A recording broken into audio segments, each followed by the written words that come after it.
2 buwan pa lang pero bumigay na ang bahagi ng isang river wall sa Marilao, Bulacan. Giit ng kontraktor nito, hindi ito substandard. At nakatutok live si Maris Umali. Maris. Vicky, narito ako ngayon sa Barangay Prensa 2 dito sa Marilao, Bulacan at makikita nyo sa aking likuran ang river wall na gumuho kahapon sa kasagsagan ng malakas na ulan at pagragasa ng tubig dito sa Marilao River na nagdulot ng pangamba at ng takot sa mga residente rito. Sa kuha ng isa sa mga kabataan naglalaro sa may tabing ilog sa Marilao, Bulacan, makikita ang unti-unting pagguho ng lupa. Sa baba nito, bumigay na rin pala ang tipak-tipak ng semento ng river wall. Noong una, nagkakatuwaan pa ang mga bata hanggang sa matanto nila ang peligrong kinaroroonan nila. Umangat na yung tubig. Sabi, antar na to. Delikado. Delikado yan. Replace na yan, replace na. Oh, patanggal na rin to. Uy, alis na. Akala po namin, lumilindol lang po, kaya gano'n. Gulat na lang po kami, biglang nalaglag yung yero. Takot na takot talaga. Nakakatrauma po siya eh. Akala po namin, yun na po yung last na. Bigla na pong gumuho na po, tapos tumalon po kami dito. Tapos, yun po, tapos bigla po rin po namin narinig yung tumunog yung yero. Kumalabog po.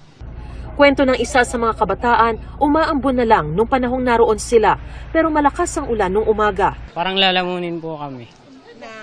Hollow blocks po. Tapos yung lupa po.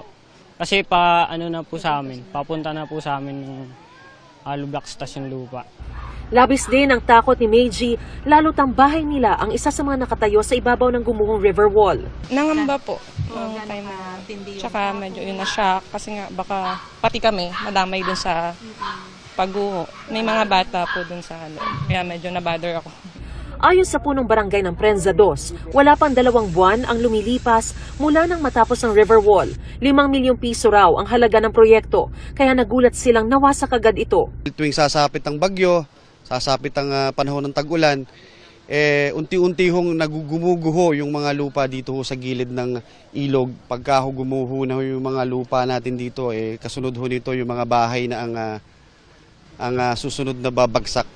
Kasama po nung ilog, matatangay na rin po sila. Kitang-kita po na ang ninipis ng bakal, parang ampaw, wala pong poste. Buti na lang wala talagang nasaktan.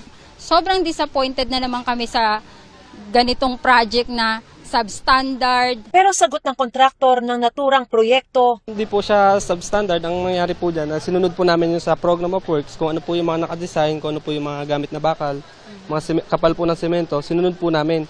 Siguro po kaya po nangyari itong ganitong pagguho dahil po sa bigat po ng tubig.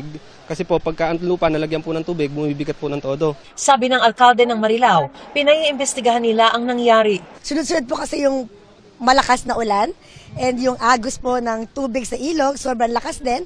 And this is not an isolated case dito po sa bayan po namin, no? Dala po talaga ng extraordinary calamity. Paliwanag pa ng kanilang municipal engineer. Landslide prone po ito.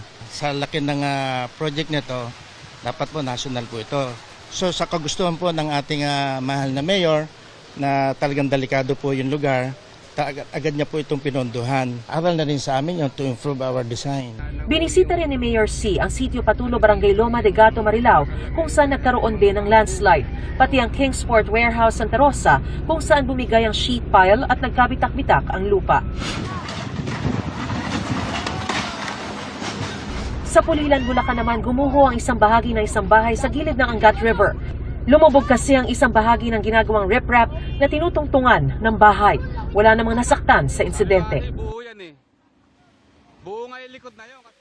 Vicky, balik dito sa Marilao. Ayon sa contractor, nangako sila na makikipag-ugnayan agad sila sa lokal na pamahalaan at hihingin yung bagong program of works at oras na umaraw na bukas ay agad din daw nilang sisimulan ang pagpapagawa sa naturang river wall na gumuho. Vicky? Maraming salamat at ingat, Maris Umali.